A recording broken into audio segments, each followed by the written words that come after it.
Hello, welcome to Braintrust. We're continuing our series on young black men education and the impediments that prevent them from recognizing its value. Today they're discussing the atmosphere surrounding the Brown versus Board of Ed decision.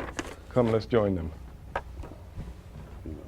All right, man. In my school, right, the kids, they was trying to get the news to come to the school and show that they wanted better education and everything because the Regents was coming up. So they was out there protesting and they was trying to get the news people to come out there and see. To turn out, the news people ain't come out and see them. They was a little bummed out about that because they wanted more teachers in the school to teach them Regents because they had so many free periods, and they was kind of mad about that. So then, you know, I was like, man, I would be mad too if they didn't. Well, you know, that happened to me also when I was in school.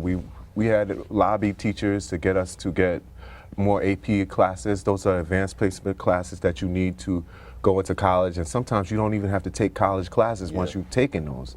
And they didn't have the students to fill the classes, so they just canceled them out. But I don't think it's that because, you know, all right, picture me, I'm Johnny, all right? I'm not good at all the high advanced math or something like that. I'm not gonna be able to do that. And then my mom, I give the math homework to my mom. She don't even know what's on there. She's like, "What's this?" I said, I don't know how to do it. Well, how you know? You can do anything you want to do. You just gotta study. Nah, I'm just saying. It's like, all right, certain kids have that drive, and certain kids don't. You're right. What about instead of looking at the kids that do have that drive, it's like you're looking down at the kids that's like, oh man, That's true. It's hard. I got all this other stuff to do, and so like at least try. Is there a way for them to, you know, be on par but not left all the way back behind?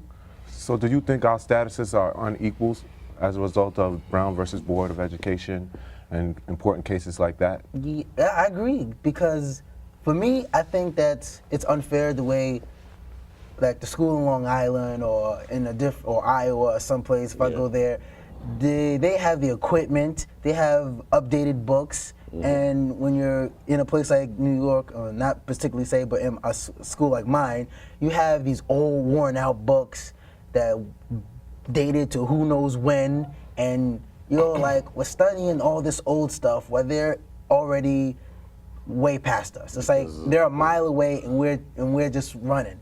Because of the money. Where you come from, we don't have much money in the community. They have a lot of money, so they're gonna get the best. They're gonna give us what's left. The end is the scraps. We're not gonna get what they're gonna get because they're based on our financial statuses. But so basically, you're mainly saying that it's economical. Yeah. Well, do you guys know the premise of Brown versus Board of Ed, where indeed the communities were separated and not equal? Yeah. Yeah. And the decision was supposed to do something to sort of balance that off, you know. Hear what they did. They didn't fix it per se. They just took a little wrench and tweaked it and said that they fixed it a little bit. Like the whole busing situation. They gave us busing, so, you know, so this guy can go all the way to the school that the rich people have, since they have all the books and everything, and you only see 2, 3 of them going there. It's not that many people there. It's like you can pick out all the black people that's in that white school. It's still that's at this time, but at the beginning of it, they would shut down the whole school system rather than to let one black folk in. Yeah. You know, shut down the whole system. Because they didn't want us to find out what they was learning. Oh, okay. Because if we found out what they was learning, We'll be on the same level as them. Exactly. And they don't want us to the same level. Then we would be fighting for their jobs.